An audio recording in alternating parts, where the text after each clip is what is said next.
YCP అధికారంలో ఉండగా ఆ పార్టీ నేతలు ఒక రేంజ్ లో చెలరేగిపోయారు. వయస్సు, రాజకీయ అనుభవాన్ని కూడా గౌరవించకుండా చంద్రబాబుపై ఏకవచనంతో బూతు దండకాలు వల్లించారు. ఎప్పటికీ అధికారం తమదే అన్న ధీమాతో ఎక్కడ పడితే అక్కడ టీడీపీ పార్టీ ఆఫీసులను ధ్వంసం చేశారు. సీన్ కట్ చేస్తే ఇప్పుడు అందరి సినిమా కాలిపోయింది. సీనియర్ నేతలే చెట్టుకొకరు పుట్టకొకరు చెదిరిపోతున్నారు. బూతు మీద ఫోకస్ అయిన నేతలు అడ్రస్ లేకుండా పోయారు. ఆ క్రమంలో టీడీపీ చట్టపరంగా యాక్షన్ ప్లాన్ స్టార్ట్ చేయడంతో వారెవరికి నిద్ర కూడా పట్టడం లేదట.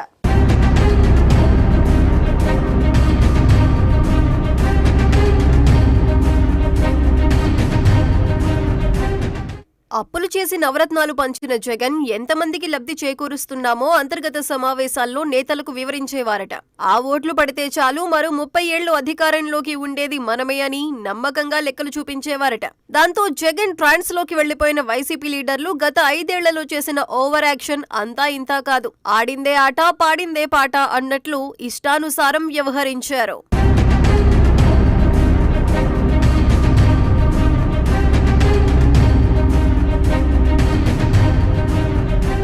టీడీపీ కార్యకర్తలు మొదలుకొని నేతలపై దాడులు, ఆఖరికి పార్టీ ఆఫీసులను కూడా ధ్వంసం చేశారు. సీన్ కట్ చేస్తే 5 ఏళ్లలో టీడీపీ కూటమి అధికారంలోకి రావటంతో నాడు అంతలా చెలరేగిన నేతలు జనానికి ముఖం చూపించలేని పరిస్థితి ఏర్పడింది.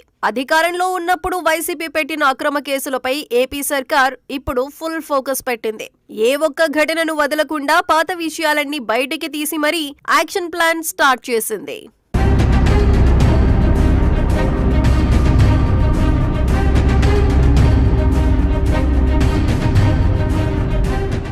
ఇప్పటికే టీడీపీ ప్రధాన కార్యాలయం, గన్నవరం టీడీపీ ఆఫీస్పై జరిగిన దాడికి సంబంధించి వరుస అరెస్టులు జరుగుతున్నాయి. ఆ దాడుల్లో ప్రధాన పాత్ర పోషించిన వల్లభనేని వంశీ, దేవినేని అవినాష్, జోగు రమేష్ వంటి వారు ముందస్తు బెయిల్ కోసం కోర్టులను ఆశ్రయిస్తూ ఎవరికీ కనబడకుండా దాక్కోవలసి వస్తుంది. ఇక ఇప్పుడు కృష్ణా జిల్లా గుడివాడ టీడీపీ కార్యాలయంపై దాడి వ్యవహారంపై తెలుగు తమ్ముళ్లు ఫుల్ ఫోకస్ పెట్టడంతో గుడివాడ వైసీపీ నేతలకు ఉచ్చు బిగుస్తోంది. మాజీ మంత్రి కొడాలి నాని టార్గెట్ గా ఏపీ పోలీసులు చర్యలకు సిద్ధం అవుతున్నట్లు తెలుస్తోంది.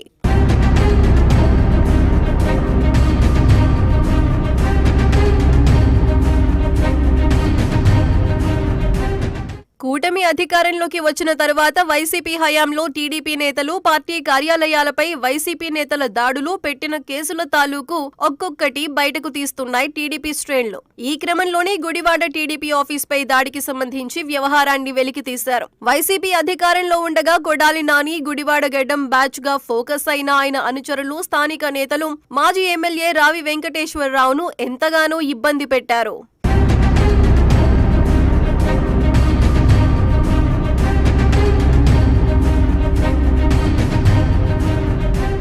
ముఖ్యంగా వంగవీటి మోహన్ రంగ వర్ధంతి కార్యక్రమాల్లో పాల్గొనకూడదని రావి వెంకటేశ్వరరావుకు ఫోన్ చేసి మరీ వైసీపీ నేతలు బెదిరించారు. ఆఖరికి టీడీపీ కార్యాలయంలో ఉన్న రావి ఇతర టీడీపీ నేతలపై కత్తులు, కర్రలు, ఇనుప రాడ్లు, పెట్రోల్ ప్యాకెట్లతో వైసీపీ నేతలు, కార్యకర్తలు దాడికి తెగబడ్డారు.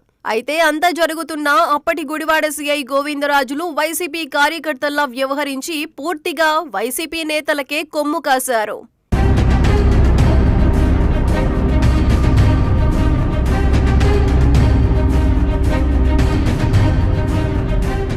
ఇప్పుడు ఆ దాడులకు సంబంధించిన వీడియో ఫుటేజ్ ని టీడీపీ నేతలు బయటకు తీశారు. దాడి తాలూకు వీడియో ఫుటేజ్ ఆధారంగా గుడివాడ నాని ప్రధాన అనుచరులు మెరుగుమాల కాళీ, నీరుడు ప్రసాద్లతో పాటు మరో 20 మందిపై కేసులు నమోదయ్యాయి. మరోవైపు కే కన్వెన్షన్ లో జరిగిన క్యాసినో వ్యవహారంపై టీడీపీ నిజ నిర్ధారణ కమిటీపై జరిగిన దాడులపైన పోలీసులు తాజాగా విచారణ చేపట్టారు. కొడాలి నాని క్యాసినో వ్యవహారంపై గుడివాడ వచ్చిన నిజ నిర్ధారణ కమిటీ నేతలపై ఆయన అనుచరులు దాడులు చేశారు. కార్ల ధ్వంసం, గుడివాడ టీడీపీ కార్యాలయంపై దాడి, ఫర్నిచర్ ధ్వంసం ఘటనల్లో నాడు పోలీసులు ఎలాంటి చర్యలు తీసుకోలేదు.